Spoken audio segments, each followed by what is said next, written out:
শুভ সকাল বন্ধুরা, good morning. সবাই কেমন আছো? আশা করছি সবাই খুব ভালো আছো। আমিও খুব ভালো আছি। গপু সোনাকে দিয়ে আজকে আমি আমার ভিডিওটা শুরু করছি। তো বর্ণালী কিচেন আর লাইফস্টাইল ব্লগে তোমাদের সবাইকে আরও একবার ওয়েলকাম। আজকে যে রেসিপিটি আমি তোমাদের সাথে শেয়ার করছি সেটা হলো ইলিশ মাছের ফুলকপি দিয়ে ঝোল। তোমরা সম্পূর্ণ ভিডিওটি দেখতে থাকো।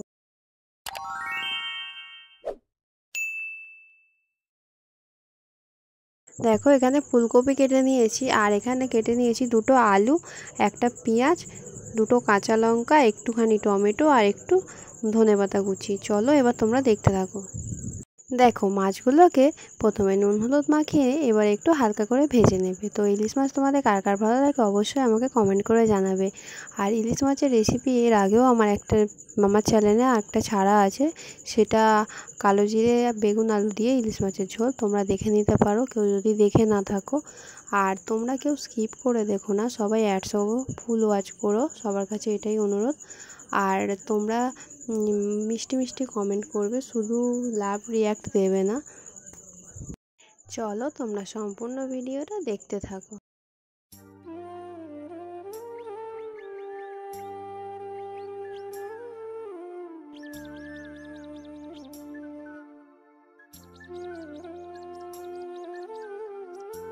দেখো, মাছগুলো ভাজা কমপ্লিট, অনেকটা তেলও বেরিয়েছে। কার কার তেল খেতে ভালো লাগে আমাকে কমেন্ট করে জানাবে। এবারে কড়াইতে দিয়ে দিল ফুলকপি। এবার ফুলকপিগুলোকেও ভালো করে একটু লাল লাল করে ভেজে নেবে। তো চলো তোমরা স্কিপ করো না, সবাই সম্পূর্ণ ভিডিওটি দেখো। আর ভালো লাগলে অবশ্যই একটা করে লাইক কমেন্ট করে দিও।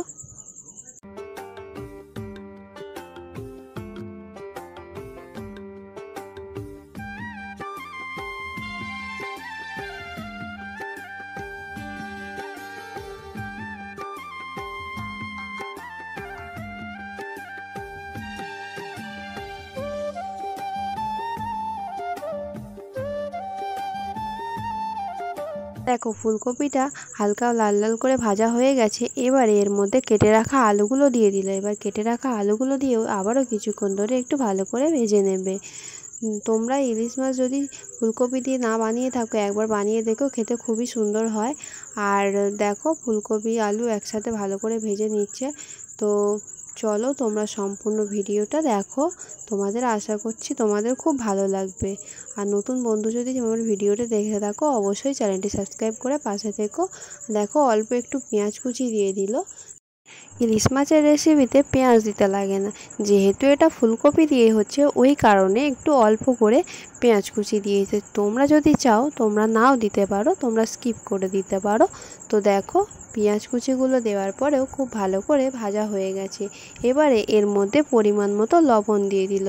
লবণটা দেওয়ার পরে আবারও কিছুক্ষণ খুব ভালো করে কষিয়ে নিতে হবে। তারপরে দিয়ে দিল চেরা কাঁচা লঙ্কা।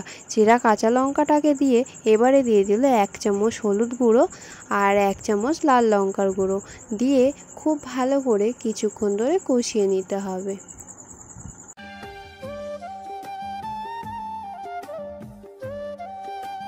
কিছুক্ষণ কষিয়ে নেওয়ার পরে এবারে দিয়ে দিল টমেটো কুচি।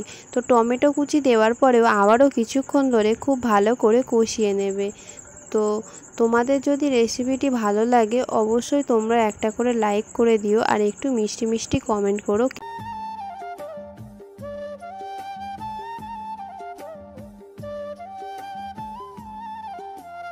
ভালো করে কষিয়ে নেওয়া হয়ে গেছে। এবারে পরিমাণ মতো জল দিয়ে দিল আলুটা কপিটা সিদ্ধ হওয়ার মতো। আর যেহেতু একটু ঝোল থাকবে ওই কারণে জলটা পরিমাণ মতো তোমাদের পরিমাণ মতো দেবে। তোমরা কীরকম রাখতে চাও সেই পরিমাণ মতো তোমরা জলটা দিও। দেখো, জলটা দেওয়ার পরে এবারে একটু কিছুক্ষণের জন্য ঢাকা দিয়ে দেবে। চলো কিছুক্ষণ পরে আবারও ফিরে আসছি। দেখো, কিছুক্ষণ পর ঢাকাটা খুলে নিল। দেখো, ঝোলটা অনেকটা কমে এসেছে, আলু ও কপি প্রায় সিদ্ধ হয়ে এসেছে। এবারে এর মধ্যে ভেজে রাখা মাছ দিয়ে দিল। মাছটাকে দিয়ে খুব ভালো করে একটু মিশিয়ে নিল। দেখো, মিশিয়ে নিয়েছে। এবারে ঝোলটা একটা গামলির মধ্যে ঢেলে নিল। নিয়ে এবারে একটু ফোড়ন দিয়ে দেবে। ফোড়নের জন্য প্রথমে কড়াইতে একটু তেল দিয়ে দিল, দিয়ে কয়েকটা তেজপাতা আর একটুখানি 5 ফোড়ন দিয়ে খুব ভালো করে একটু ভেজে নিল।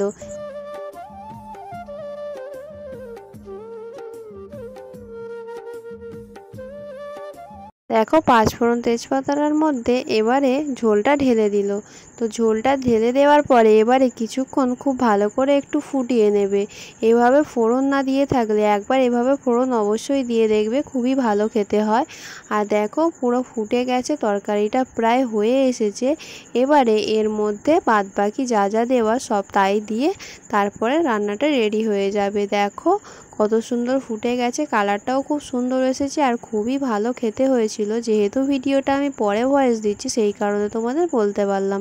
দেখো এখানে এবার জিরে গুঁড়ো দেওয়ার পরে ধনেপাতা কুচিটা অ্যাড করে দিল, দিয়ে এবারে খুব ভালো করে একটু মিশিয়ে নেবে। মিশিয়ে নিলে রেডি হয়ে যাবে ফুলকপি দিয়ে ইলিশ মাছের ঝোল। তো তোমাদের কেমন লাগলো অবশ্যই তোমরা কমেন্ট করে জানাবে। আর নতুন বন্ধু হয়ে থাকলে চ্যানেলটি সাবস্ক্রাইব করে পাশে থাকবে। সবাইকে অনেক অনেক ভালোবাসা। দেখো ঝোলটা নামিয়েও নিল কথা বলতে বলতে। এবারে দেখো রেডি হয়ে গেছে, কেমন লাগলো তোমরা অবশ্যই কমেন্ট করে জানাবে। দেখো কত সুন্দর কালার এসেছে, খুবই ভালো খেতে হয়েছিল। আমার তো খুবই ভালো লাগে ইলিশ মাছ। তোমাদের কার কেমন লাগে আমাকে অবশ্যই কমেন্ট করে জানাবে। সবাইকে অনেক অনেক ভালোবাসা। টাটা।